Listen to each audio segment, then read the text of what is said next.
नमस्कार बच्चों, online classes में आपका हार्दिक स्वागत है। इससे पहले वाले वीडियो में आज हम बात कर रहे हैं बच्चों क्लास 12th की मैट्रिक्स। इससे पहले वाले वीडियो में हमने पढ़ा था कि मैट्रिक्स क्या होती है, कितने प्रकार की होती है। अब हम इसकी बात चर्चा कर रहे थे गुणधर्म की। गुणधर्म, पहला गुणधर्म हमने पढ़ा था बच्चों परिवर्त आव्यूह। परिवर्त आव्यूह, तो परिवर्त आव्यूह क्या होता है, अंग्रेजी में कहते हैं इसको ट्रांसपोज। ट्रांसपोज परिवर्त आव्यूह क्या होता है, यानी किसी भी मैट्रिक्स की पंक्ति को स्तंभ में और स्तंभ को पंक्ति में बदल दिया जाए तो वह क्या हो जाएगा, उसका परिवर्त आव्यूह हो जाता है। तो परिवर्त आव्यूह को पहली बात इसको हम किससे डिनोट करते हैं बच्चों, जैसे मान लो कोई भी मैट्रिक्स ए है, A equal to Aij m by n order की है, ठीक है। तो इसका जो परिवर्त आव्यूह होगा, परिवर्त आव्यूह को हम किससे लिखेंगे बच्चों, a की पावर t या a डेश से डिनोट करते हैं। तो जो एक ट्रांसपोज है, a का ट्रांसपोज कैसे बनेगा, पंक्ति को स्तंभ बनाना है, यानी i को क्या बनाना है j, और j को क्या बनाना है i बनाना है, और तो n बाई m ऑर्डर की हो जाएगी, यानी पंक्ति क्या बन जाएगी, स्तंभ, और स्तंभ पंक्ति बन जाएगी, ठीक है। जैसे उदाहरण की हम बात करें, a कोई भी मैट्रिक्स ले ली हमने, 2 4 6 0 1 3 5 -2 7, ठीक है। कितने ऑर्डर की है बच्चों, 3 बाई 3 ऑर्डर की। 3 तो पंक्ति हो गई इसमें, और 3 क्या हो गई, स्तंभ हो गई, ठीक है। तो इसका अगर हम ट्रांसपोज करें, तो ट्रांसपोज करेंगे तो ये जो पंक्ति है ये क्या बन जाएगी, स्तंभ बन जाएगी। ये 2 4 6 ये पंक्ति है, 0 1 3 ये भी क्या बन जाएगा, स्तंभ, 0 1 3। फिर अगली पंक्ति कौन सी है, 5 -2 7, तो ये भी क्या बन गया, स्तंभ बन गया, ठीक है। ऑर्डर देख लो वही कितने हैं, 3 पंक्ति और 3 ही स्तंभ है, ठीक है। ये हो गया परिवर्त आव्यूह। फिर इसके बाद हम बात करते हैं बच्चों सममित और विषम सममित आव्यूह की, ठीक है। सममित आव्यूह और विषम सममित आव्यूह। पहले बात करते हैं बच्चों सममित आव्यूह की। सममित आव्यूह, तो सममित आव्यूह क्या होता है, यानी सममित आव्यूह होता है बच्चों वर्ग आव्यूह है। वर्ग आव्यूह, कोई भी जैसे मान लो a कोई वर्ग आव्यूह है, a वर्ग आव्यूह है, तो a का ट्रांसपोज किसके बराबर आ जाए बच्चों, a के बराबर ही आ जाए, तो वह मैट्रिक्स कौन सी हो जाती है, सममित मैट्रिक्स हो जाती है। अगर a कोई वर्ग आव्यूह है और a का परिवर्त किया जाए तो वो वापस किसके बराबर आ जाए, 1 के बराबर आ जाए, तो वह क्या होता है बच्चों, सममित आव्यूह होता है। जैसे हम उदाहरण की बात करें, a कोई मैट्रिक्स ले ली हमने, 2 -3 3 4, ठीक है। 2 -3 -3 4 ले लिया आपने, ठीक है। तो देखो इधर इसका हम परिवर्त करें तो क्या बनेगा, ये पंक्ति 2 बाई 2 ऑर्डर की है, 2 -3, फिर अगली क्या आएगी, -3 4, यही आया, वही 2 बाई 2 ऑर्डर का। तो अब देखो ये और ये दोनों बराबर है, इसका मतलब a का ट्रांसपोज किसके बराबर आ गया, 1 के बराबर आ गया, तो इसका मतलब ये आव्यूह कौन सा हो जाएगा, सममित आव्यूह है। अब बात करते हैं हम विषम सममित आव्यूह की। विषम सममित आव्यूह है, विषम सममित आव्यूह क्या होता है, कोई वर्ग आव्यूह है जिसका परिवर्त आव्यूह है, यानी a कोई वर्ग आव्यूह है, उसका हम ट्रांसपोज करें तो वो किसके बराबर आ जाए बच्चों, -1 के बराबर आ जाए, तो वह मैट्रिक्स कौन सी हो जाएगी, विषम सममित आव्यूह की। जैसे हम उदाहरण की बात करें, 0 -2, फिर लिया हमने -2 0, ठीक है, सॉरी 2 0 ले लिया इसको, ये भी 2 बाई 2 ऑर्डर का है। तो देखो अब इसका हम परिवर्त करें तो a का ट्रांसपोज करें, इसका ट्रांसपोज करोगे तो क्या हो जाएगी, 0 यहां आएगा, -2 यहां आएगा, 2 और 0, वही 2 बाई 2 ऑर्डर का है। अब देखो बच्चों इसमें यहां -2 आ रहा था, तो हम क्या करेंगे, इन सब में से माइनस बाहर निकाल लें। इन सब में से अगर हम माइनस बाहर निकालेंगे, इन सब में से हम माइनस बाहर निकालें तो देखो a का ट्रांसपोज माइनस हम सब में से बाहर लेंगे, ये लो, इसमें से 0 में से कोई फर्क नहीं पड़ता, प्लस का हो चाहे माइनस का, इसमें से हमने माइनस लिया तो ये -2 हो गया, इसमें से हमने माइनस लिया तो ये 2 हो गया, और ये 0, वही 2 बाई 2 ऑर्डर का है ये, देखो अब ए का ट्रांसपोज ये बराबर हुआ या नहीं हुआ, ठीक है। तो ए का ट्रांसपोज किसके बराबर आ गया बच्चों, माइनस ए के। तो हम क्या कहेंगे कि ये जो ए मैट्रिक्स है ये कैसी मैट्रिक्स है, विषम सममित अवयव है। अगला गुणधर्म देखें,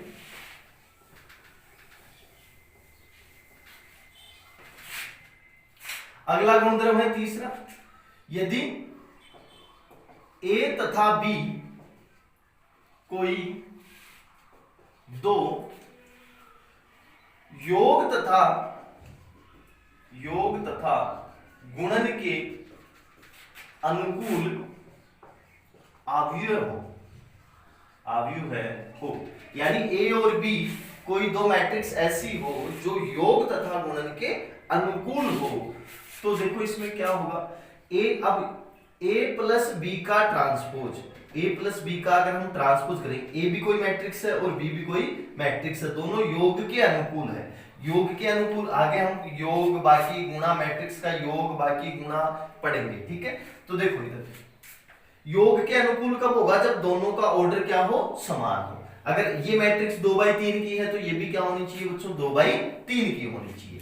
तो अगर योग के अनुकूल हो तो इसका परिवर्त किया जाए तो ये दोनों के अलग अलग परिवर्त के योग के बराबर होगा, ठीक है। a माइनस बी का ट्रांसपोज किया जाए तो ये किसके बराबर होगा बच्चों, a का ट्रांसपोज माइनस b का ट्रांसपोज, ठीक है। k कोई अदिश राशि है, अगर a से मल्टीप्लाई हो रही है फिर उसका ट्रांसपोज किया जाए तो ये किसके बराबर होगा, देखो k तो अदिश राशि है तो ये तो ऐसे का ऐसे रहेगा, और a मैट्रिक्स है तो a का क्या हो जाएगा बच्चों, ट्रांसपोज, जहां k एक अदिश राशि है। कैसी राशि है बच्चों, अदिश राशि है, ठीक है। फिर हम बात करें बेटा a इंटू बी, दो मैट्रिक्स का गुणा हो रहा है ए बी, अगर इसका ट्रांसपोज किया जाए, दो मैट्रिक्स के गुणा का ट्रांसपोज, तो ये किसके बराबर होगा बच्चों, पहले बी का इधर वाले का ट्रांसपोज होगा गुणा ए का ट्रांसपोज होगा, ठीक है। ए के ट्रांसपोज का ट्रांसपोज किया जाए, ए के ट्रांसपोज का ट्रांसपोज, तो ये बराबर हो जाता है बच्चों किसके, ए के बराबर हो जाता है, ठीक है। तो ये इसके परिवर्त के कुछ गुणधर्म हो गए। इसके अलावा देखो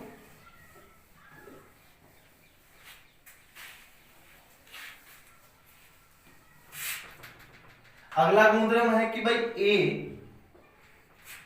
ए एक वर्ग अवयव हो तो, वर्ग अवयव है हो तो, पहली बात अगर ए कोई भी स्क्वायर मैट्रिक्स वर्ग अवयव है तो a प्लस ए का ट्रांसपोज, a प्लस ए का ट्रांसपोज एक सममित अवयव होता है, एक सममित अवयव है होता है। और a माइनस ए का ट्रांसपोज एक विषम सममित अवयव है होता है। a प्लस ए का ट्रांसपोज तो क्या होगा बच्चों, एक सममित अवयव होगा। सममित अवयव का मतलब आप उदाहरण देके देख सकते हो, एक कोई भी आप वर्ग स्क्वायर मैट्रिक्स ले लो, कोई भी वर्ग अवयव ले लो, ठीक है। जैसे मैंने उदाहरण की बात की, ए मैंने ले लिया बच्चों 2 1 3 4, एक स्क्वायर मैट्रिक्स है, 2x2 ऑर्डर का है, ठीक है। अब इसका ट्रांसपोज करो तो ए का ट्रांसपोज ये लो, क्या आएगा बच्चों 2 1 3 4, ठीक है। अब इसको हमें क्या करना है बेटा, इस ए में जोड़ना है, फिर उसका क्या करना है, ट्रांसपोज करना है, यानी a प्लस ए के ट्रांसपोज का ट्रांसपोज, ठीक है। तो ये किसके बराबर आ जाना चाहिए, a प्लस ए के ट्रांसपोज के बराबर आ जाना चाहिए। अगर इसका ट्रांसपोज करें और वापस यही आ जाए तो ये कौन सी मैट्रिक्स हो जाएगी बेटा, सममित अवयव हो जाएगा, ठीक है। तो देखो इसको मैं आपको बता देता हूं, a प्लस ए का ट्रांसपोज करेगा तो a प्लस ए का ट्रांसपोज करें, यानी दोनों मैट्रिक्स को जोड़े। पहले मैंने आपको बताया था बेटा मैट्रिक्स कब जुड़ती है, जब उनका क्रम क्या हो, समान हो। तो ये भी 2x2 का, ये भी 2x2 का।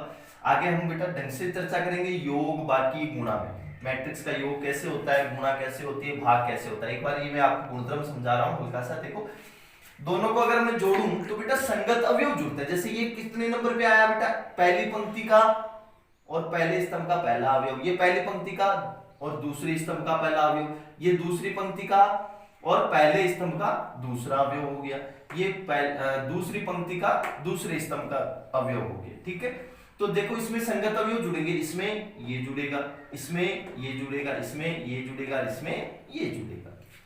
ठीक है, तो देखो इधर क्या बनेगा, ये बना बेटा 2 में 2 जोड़ा हमने 4, 3 रेख 4, 3 रेख 4 और 4 4 8। ठीक है, बन गया। अब इसका अगर मैं ट्रांसपोज करूं तो ये किसके बराबर होगा, देखो इसका ट्रांसपोज करूं तो ये पंक्ति स्तंभ बन गई और ये पंक्ति स्तंभ बन गई, तो देखो बराबर आया नहीं है। इसका मतलब हम कह सकते हैं कि a प्लस ए का ट्रांसपोज सदैव, a अगर कोई वर्ग अवयव है तो a प्लस ए का ट्रांसपोज सदैव एक सममित अवयव होता है और a माइनस ए का ट्रांसपोज एक विषम सममित अवयव होता है। ऐसे अगर हम इसकी बात करें तो इसका विषम सममित कैसे होगा, a माइनस ए के ट्रांसपोज का ट्रांसपोज किया जाए तो ये बराबर होता है माइनस ए का ट्रांसपोज। ठीक है, तो इसी तरीके से ये सममित अवयव होता है और ये एक विषम सममित अवयव होता है।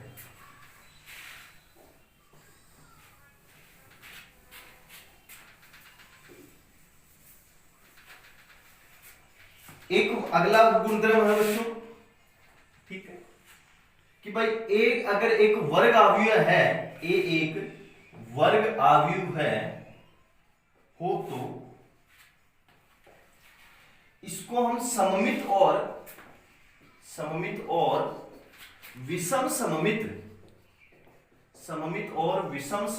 के योग के रूप में लिख सकते हैं। सममित और विषम सममित के योग के रूप में लिख सकते हैं। कैसे, देखो ए एक वर्ग अवयव है तो इसको हमें सममित और विषम सममित के योग के रूप में लिखना है। तो अभी हमने देखा है कि अगर ए कोई वर्ग अवयव होता है तो a प्लस ए का ट्रांसपोज एक सममित होता है। ये तो कैसा होता है बच्चों, ये होता है सममित। ठीक है, यानी ये सममित हो गया, प्लस योग के रूप में लिखना है। विषम सममित की बात करें हम, a माइनस ए का ट्रांसपोज एक विषम सममित होता है, ये होता है बच्चों विषम सममित होता है।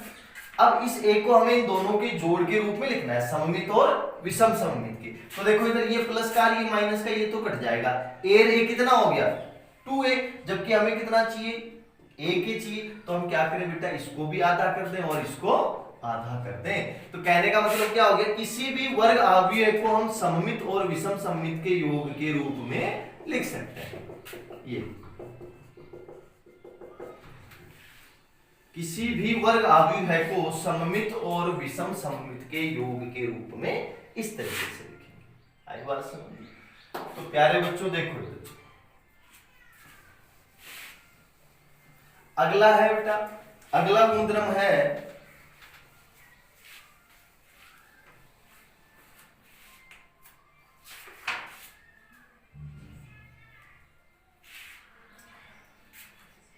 तुल्य।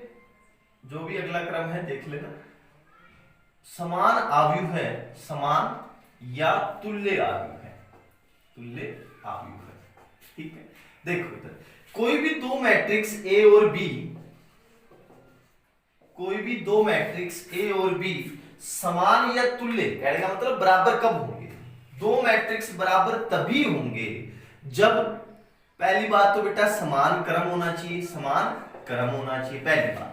ए और ए बराबर बी कब होगा, ए बराबर बी यदि, पहली बात बच्चों समान तो क्रम होना चाहिए।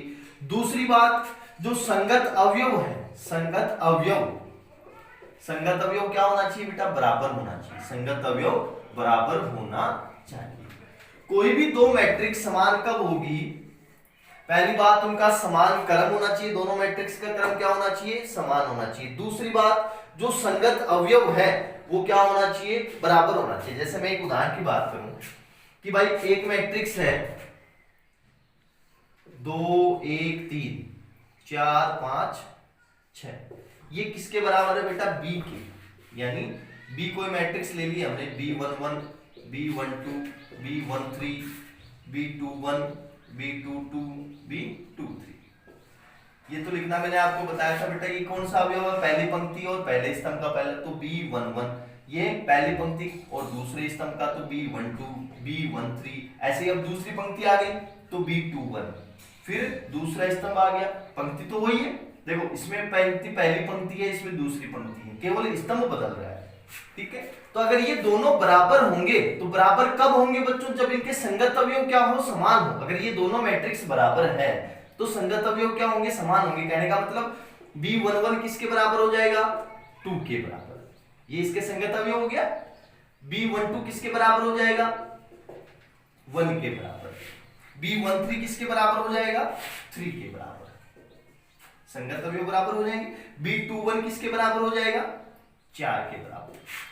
B22 किसके बराबर हो जाएगा, 5 के बराबर। और B23 किसके बराबर हो जाएगा, 6 के बराबर। अगर दो मैट्रिक्स समान तभी होंगे जब, पहली बात तो उनका समान क्रम होना चाहिए, दूसरी बात उनके संगत अवयव समान होने चाहिए। अगर दो मैट्रिक्स आपको बराबर दे रखी है, समान दे रखी है, तो इसका मतलब क्या है कि दो मैट्रिक्स समान कब है, जब उनके संगत अवयव बराबर है। इसका मतलब ये संगत अवयव क्या होंगे बच्चों, समान होंगे, ठीक है। अब इसमें हम क्या करते हैं बच्चों, उदाहरण करते हैं। देखो उदाहरण करें इस पर। पहला उदाहरण दे रखा है, अवयव है ए का क्रम 3/5 का है तथा आर ए की पंक्ति अवयव है, तो आर का क्रम लिखिए। देखो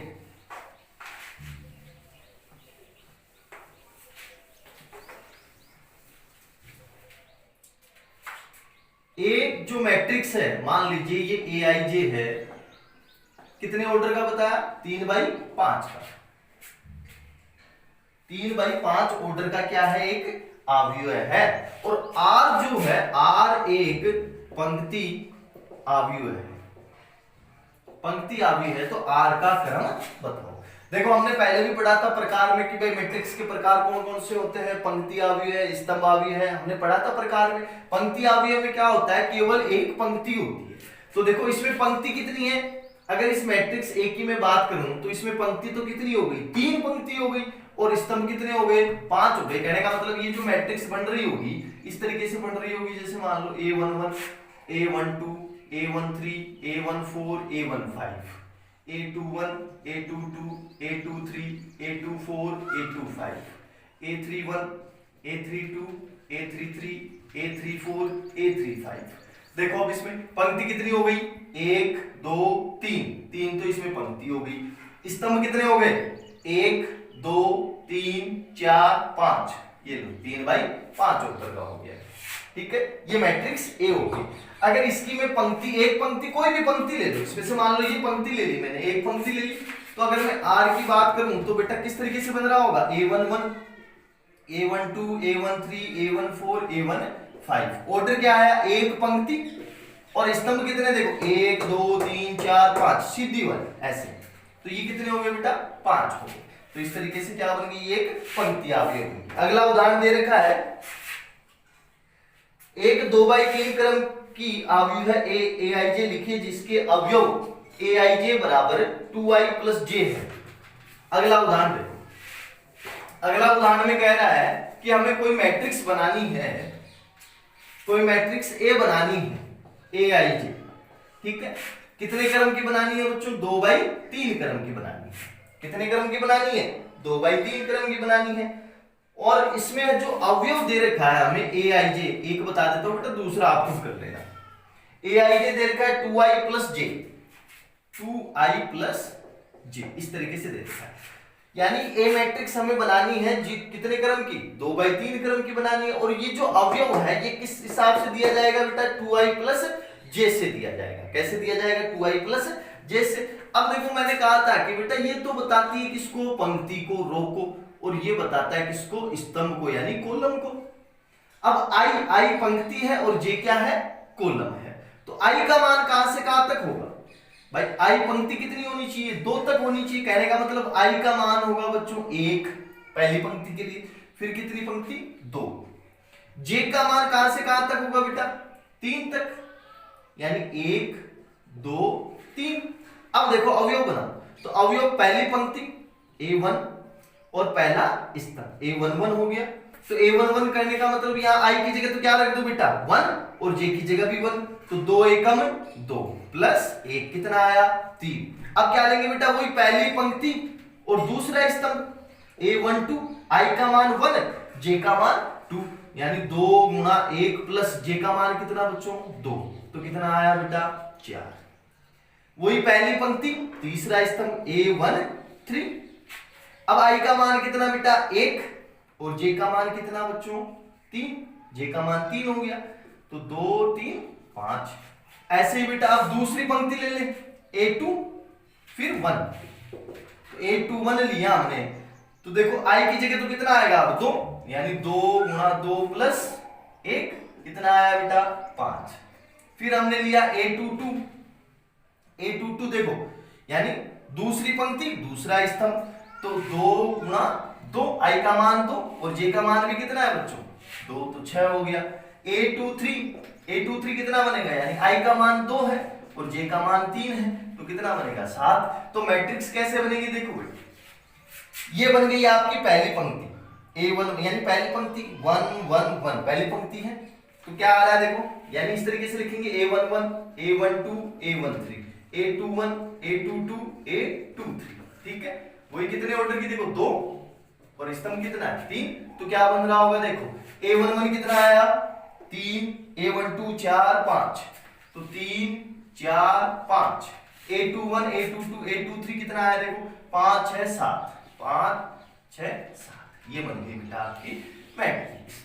तो इस तरीके से आप बाकी सारे कर लोगे, इसमें जो सेकंड पार्ट है वो भी कर लेना, दे रखा i स्क्वायर माइनस j कर लोगे आप, ठीक है। एक उदाहरण और बता देता हूं मैं, तीसरा उदाहरण क्या है, x y z के किन मानों के लिए a तथा b समान अवयव है।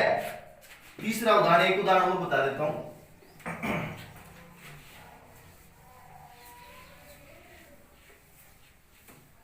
तीसरा उदाहरण देखो क्या दे रखा है बेटा, उदाहरण नंबर 3। तीसरा उदाहरण दे रखा है x y तथा z के किन मानों के लिए a तथा b समान अवयव है। a दे रखा है हमें, देखो a क्या दे रखा है, a की बात करें हम तो a हमें दे रखा है 2 0 x plus 3 y minus 4 4 6। b दे रखा है हमें 2 0 6 माइनस 2 4 2 z, ये दे रखा है। अब कह रहा है कि a और b समान अवयव है, कहने का मतलब a और b कैसे अवयव है, समान है। समान कहने का मतलब a बराबर है किसके बेटा b के, तो a बराबर b के है, यानी a जो मैट्रिक्स है 2 0 x प्लस 3 y माइनस 4 4 6, ये बराबर हो गया b के। b दे रखा है 2 0 6 माइनस 2 4 2 z, ये दे रखा है। ये दोनों बराबर होंगे, बराबर कब होंगे अभी बताया था मैंने, दो मैट्रिक्स बराबर कब होती है, जब उनके संगत अवयव क्या हो, देखो बराबर 2 2 बराबर 0 0 बराबर, इसका मतलब x प्लस 3 किसके बराबर होगा 6 के, तो हम कह सकते हैं कि भाई x प्लस 3 बराबर 6 हो गया। फिर देखो y माइनस 4 किसके बराबर होगा माइनस 2 के, y माइनस 4 बराबर किसके आएगा बेटा माइनस 2 के, 4 4 6 किसके बराबर हो जाएगा 2z के, तो 2z बराबर किसके बेटा 6 के। तो यहां से x y z का मान निकालना है, देखो ये प्लस का है 3 इधर आती माइनस का, तो 6 माइनस 3 कितना आया 3, यानी x बराबर 3 हो गया। ये माइनस 4 है इधर जाती प्लस का हो गया, तो 4 माइनस 2 कितना बना 2, 2z बेटा ये दोनों गुणा में, तो 2 इधर आती भाग में आएगा, तो z बराबर 6 बटा 2 यानी 3, ये मान हो गए x y z। तो इस तरीके से आप उदाहरण कर लोगे। अगला उदाहरण भी ऐसा ही है, अगले उदाहरण में बेटा यही करना है आपको, दो समान अवयव बता रखे हैं x y a तथा b का मान याद करना है। तो इस तरीके से आप क्या करोगे बेटा एक्सरसाइज 3.1 करोगे, और आगे हम पढ़ेंगे बेटा मैट्रिक्स की योग गुणा और बाकी, ठीक है।